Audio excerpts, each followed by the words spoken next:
Charging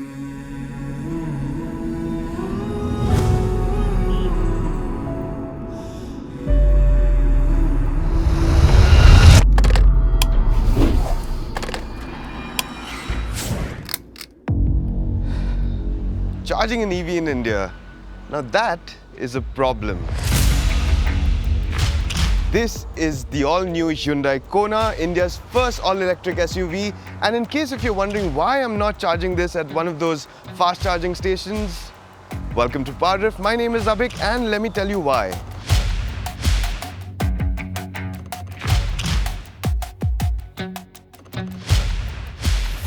While there are about 100 fuel stations in Pune, there are just about 10 charging stations and none of them work. And in that hour that it would take for this to charge to 80%, had those been working, you could have actually fueled your car 15 times. The next best thing would be an AC fast charger that comes complimentary with the Hyundai Kona and takes about 6 hours for a full charge. But that would only work if your apartment complex is named the Lakeside Promenade with its own sprawling golf course and a clubhouse. The Kona also comes with a portable charger that takes around 19 hours for a full charge. So is the Kona more like you wanting to make a style statement, or does it really make a difference? Let's find out.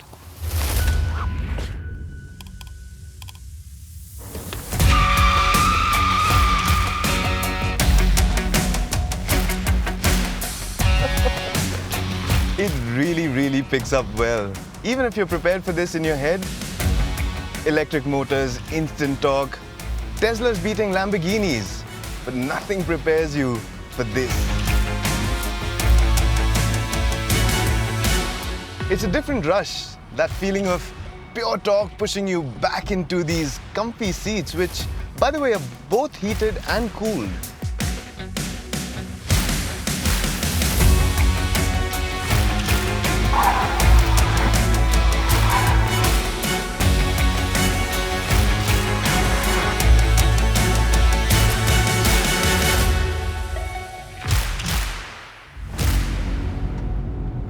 This is how I'd imagine a locomotive driver must feel when he's pulling his Midnight Express.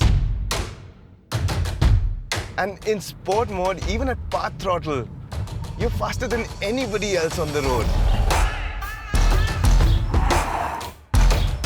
This is actually a lot of performance packed into a car that's practically meant to be a daily driver. And as for the sound, the whine or the hum from the electric motor, it even manages to sound like a locomotive, and that just makes the experience that much more special. And this is how it sounds at low speeds. The silence might be a little eerie, but most modern cars are nearing this sort of an in-cabin experience with their super refined petrol engines. And I hate to say this, the IC engine is starting to seem a little bit passé. I'm not really missing one.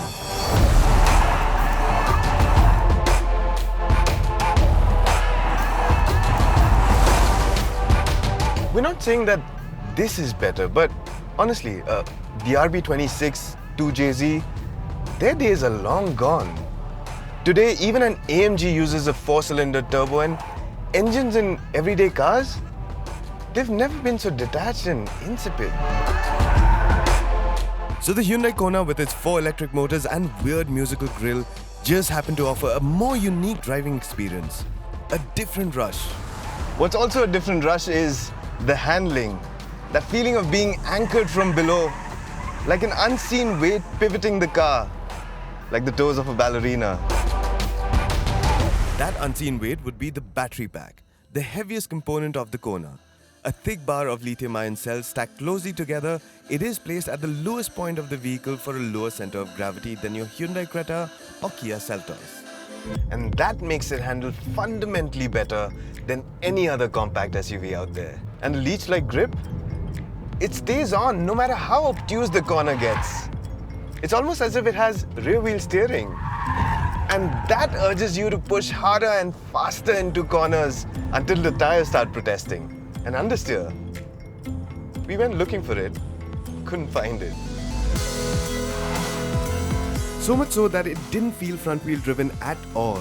Then there's the range. The Kona constantly returned 320 kilometers on a full charge. Now, I'm not going to debate that number, but on paper, it is much lesser than a conventional car with a full tank of gas. Although if you do modulate your throttle inputs carefully and use the regenerative braking effectively, then range anxiety can be curbed to a great extent.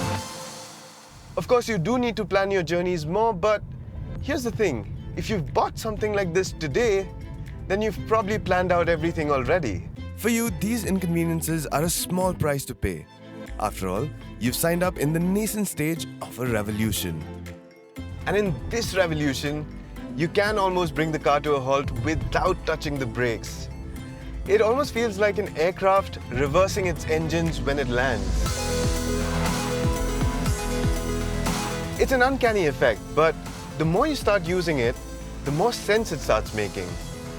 It's like learning a new language. And it's an easy language to learn. Very convenient. Electric driver seats, digital instrumentation, automatic climate control, and even Apple CarPlay. These are all familiar words which come together to make this a very comfortable compact SUV. By now, it's all starting to come together.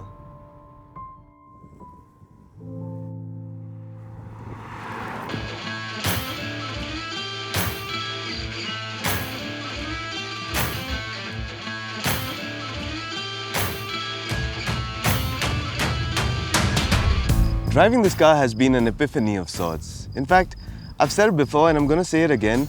For all the time that I've spent behind the wheels of the Kona Electric, I haven't really missed the internal combustion engine even once.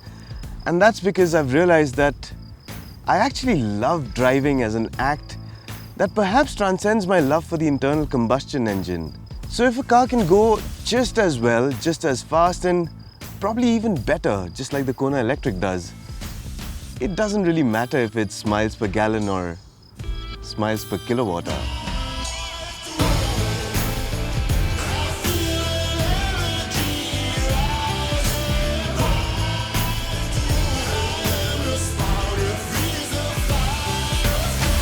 Today, only 10% of India's electricity is generated from alternative energy sources. So the Hyundai Kona might be here a little too soon and do very little for the environment.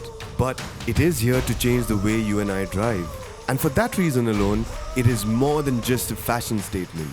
What it is the sole torchbearer of a revolution that will one day perhaps save the automobile and our planet.